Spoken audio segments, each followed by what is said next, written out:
Good morning 9th class. आज हम पढ़ेंगे क्षितिज भाग 1 और उसके काव्य खंड के पाठ तारा के बारे में, जो कि कविता है। कविता का नाम है बच्चे काम पर जा रहे हैं और इस कविता के कवि हैं राजेश जोशी।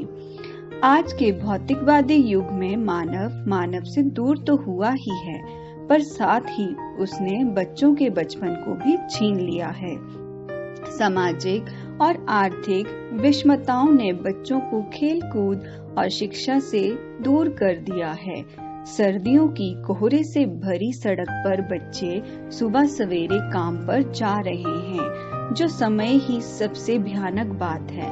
कभी जानता है कि क्या बच्चों की खेलने की सारी गेंदें अंतरिक्ष में खो गई हैं, या दीमक ने उनकी रंग बिरंगी किताबों को खा लिया है? क्या उनके सारे खिलौने नष्ट हो गए हैं? क्या सारे विद्यालय, बाग बगीचे, घरों के आंगन अचानक समाप्त हो गए हैं? यदि बच्चों से उनके बचपन में ही काम लिया जाने लगे तो ये विश्व के लिए बहुत ही खतरनाक है। अब हम कविता की पंक्तियों की व्याख्या को जानेंगे।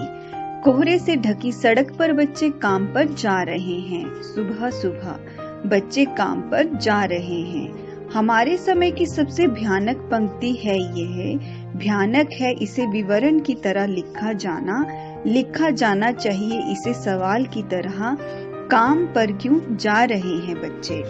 कवि कहता है कि सर्दियों में धुंध से ढकी सड़क पर सुबह सुबह छोटे छोटे बच्चे मेहनत मजदूरी का काम करने जा रहे हैं। बच्चों का पढ़ाई लिखाई और खेल कूद को छोड़कर काम करने के लिए जाना हमारे समय की सबसे भयानक पंक्ति है।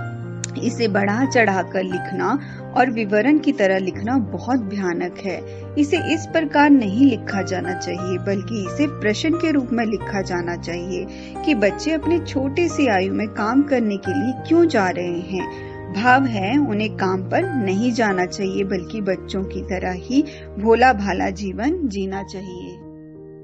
अगली पंक्तियों की व्याख्या को जानेंगे।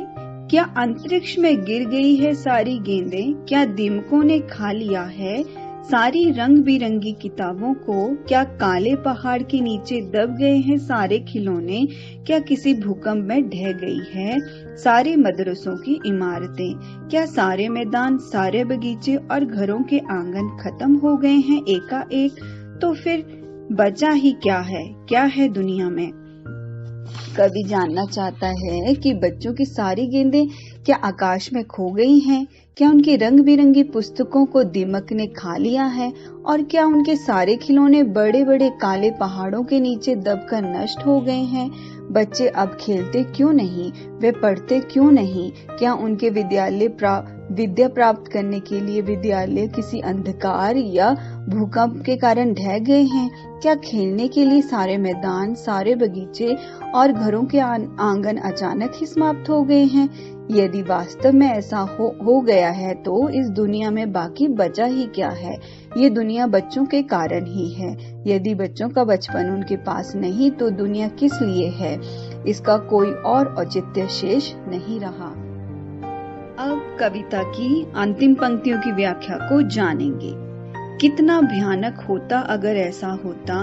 भयानक है लेकिन इससे भी ज्यादा ये कि है सारी चीजें हस्ब मामूल, पर दुनिया की हजारों सड़कों से गुजरते हुए बच्चे, बहुत छोटे छोटे बच्चे काम पर जा रहे हैं। कवि कहता है कि यदि बच्चों की गेंद, रंग बिरंगी पुस्तकें, खिलौने, विद्यालय, मैदान, बाग बगीचे और घरों के आंगन एकाएक समाप्त हो गए हो तो ये बहुत ही भयानक है, क्योंकि तब बच्चे खेलने से वंचित रह जाते। पर अब तो इससे भी ज्यादा भयानक बात है कि सारी वस्तुएं ज्यों की त्यों हैं, उनमें से कुछ भी नष्ट नहीं हुआ, पर दुनिया के हजारों छोटे छोटे बच्चे काम पर जा रहे हैं। वे अपनी भूख मिटाने और अपने माता पिता के बोझ को कम करने के लिए काम पर सड़कों में गुजरते हुए जा रहे हैं। उनका बचपन तो ना जाने कहां पीछे छूट गया है। ये बहुत ही भयानक बात है।